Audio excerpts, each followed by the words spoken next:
Dear friends, today I'm bringing you an exciting opening that will allow you to win a ton of chess games.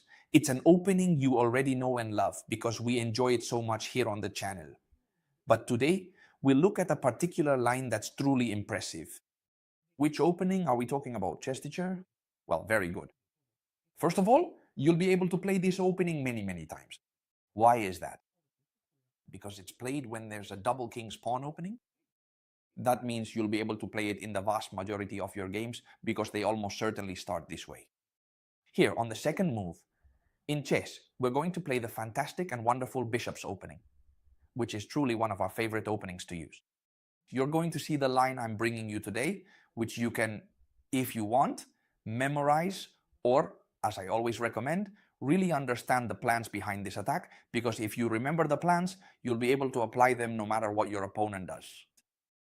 We have videos on the channel about how to play this opening when, for example, they play knight to f6, directly attacking this important point. We also have videos covering situations when they play bishop to c5, the symmetrical variation.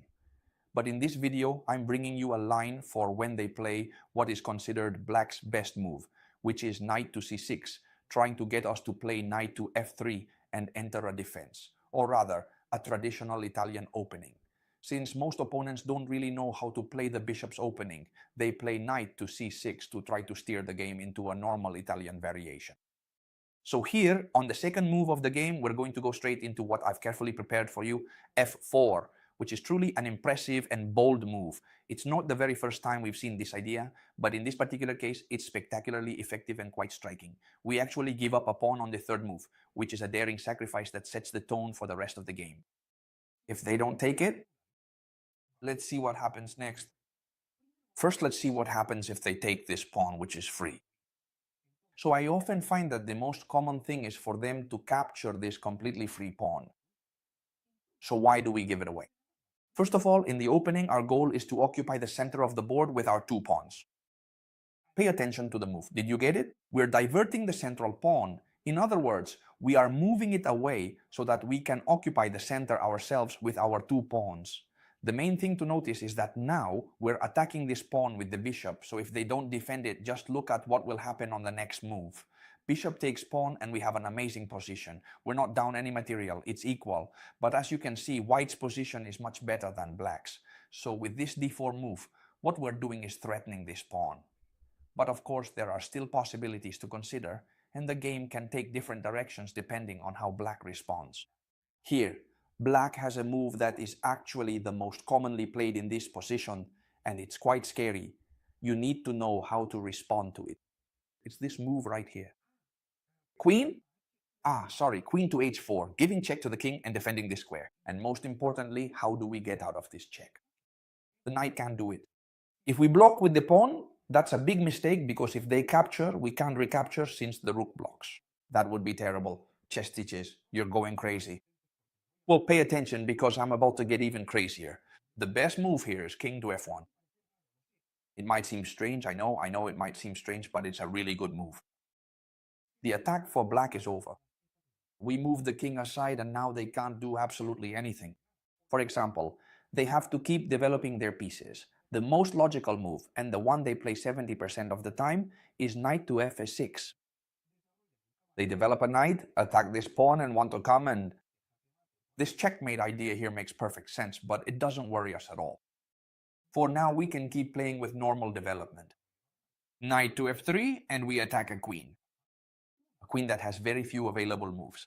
It could come here and would be placed on the bishop's diagonal, something we could attack quickly. It could also come, for example, over here. It also ends up in a discovered attack by the queen in some future scenario. For example, if this knight moves, we could sacrifice our bishop on f7 and then play knight to e5, check and capture the queen. But actually, the most common move is for the queen to go to g4 by far, because it lands on a square where it puts pressure on this very weak point, since it's only defended by the king. And above all, it continues to defend this pawn. Of course, you remember what I told you, right? What was our idea? To put pressure on this pawn in order to capture it. If our opponent leaves and lets us capture it, our position will be wonderful. So pay attention to how we're going to continue, because it makes a lot of sense. We keep developing pieces.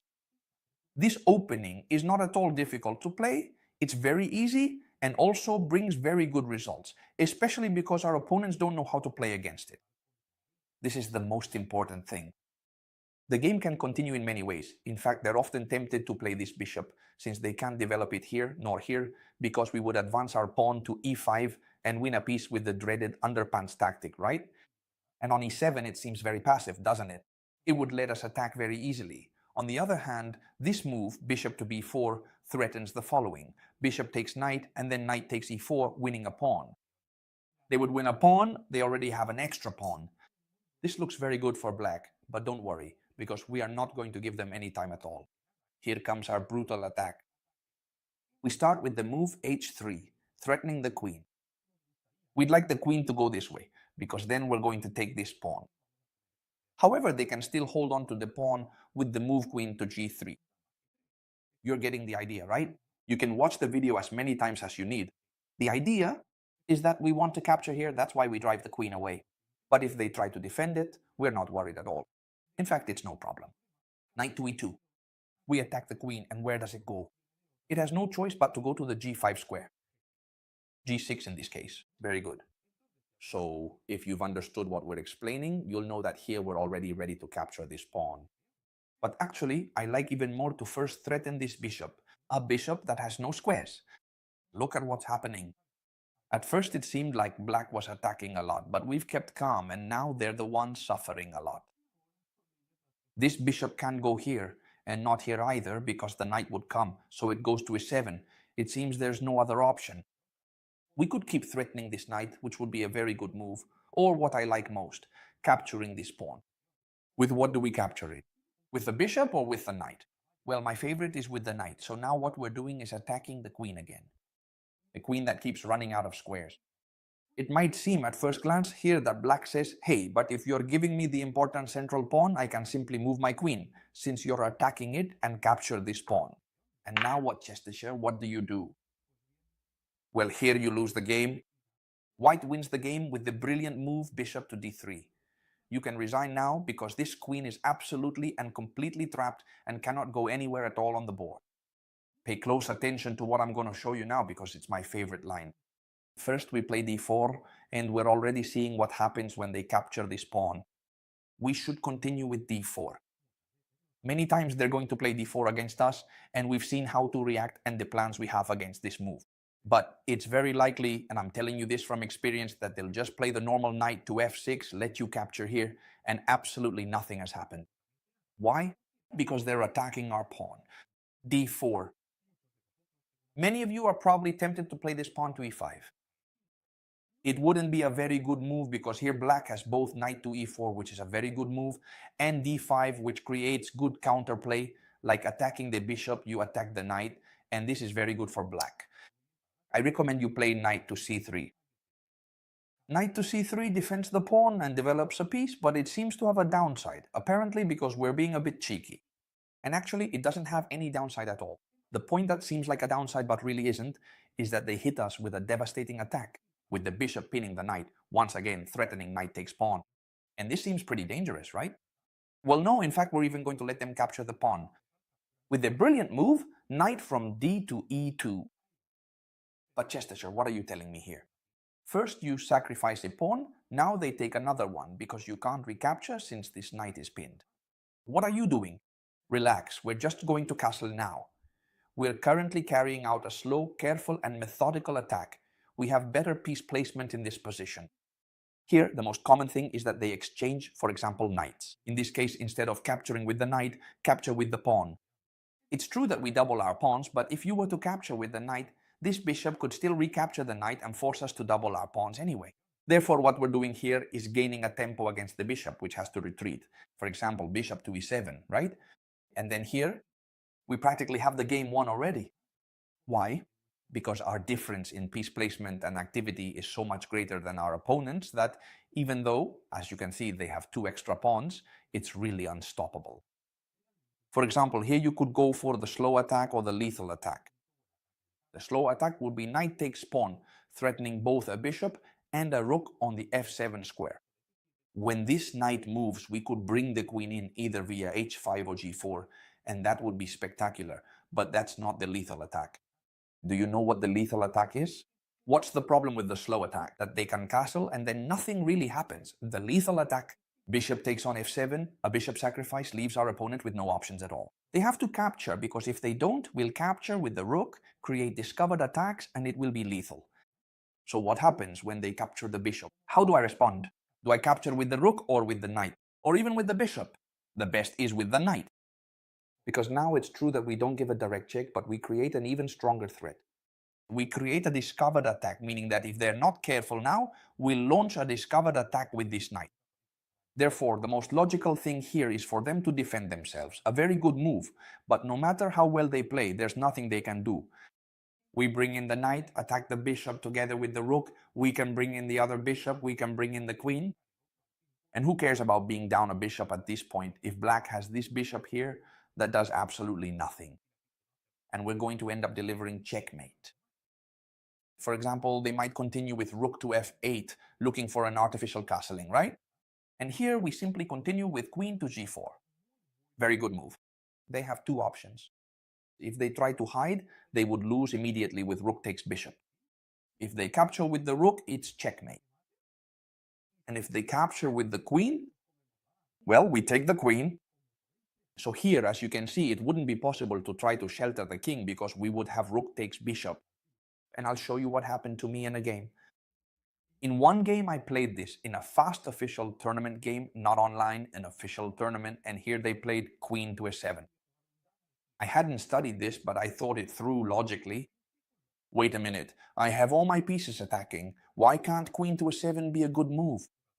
And I came up with the following simple move. Queen takes g7. The bishop can't capture because the rook is pinning it. Do you see? It has to move back.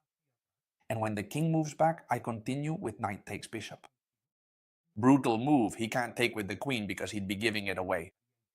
What happens if he takes with the rook? In this case, if he takes with the rook, I would simply continue with queen takes rook. And the position is wonderful for me. They can't do absolutely anything. Later, we'll also bring in the bishop, the other rook. This would be marvelous. My opponent moved the king away very carefully, which makes perfect sense, but it still wasn't enough to save him because here, do you know what I did? Yes, I'm a little crazy, but I had to do it. Queen takes rook, sacrificing the queen, a very good move. And why, Chessteacher, do you sacrifice the queen? Because now, when he captured my queen, I simply came in with the bishop. And as you can see, this is unstoppable.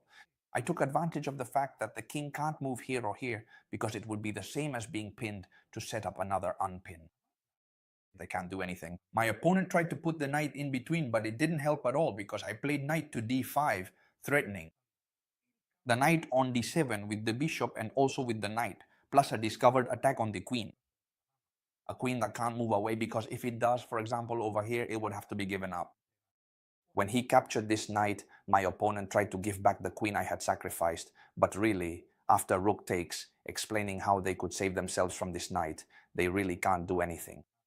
d6, for example, bishop takes knight, and as you can see, the position is up a piece and a pawn, but not only that, it's also likely this will end in checkmate.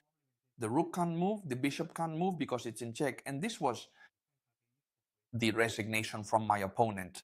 This opening is very good. Chessteacher, I've seen that if they capture this pawn, it's fantastic. We have some deadly attacks, but what happens if they don't capture it? Many times they see a gambit and say, look, you know what? I'll just defend and I don't trust any of it. Well, don't worry, because here your play is super easy. The only thing you need to keep in mind is if they play bishop to c5, that's important, okay? Play knight to f3. That's the only thing you need to remember.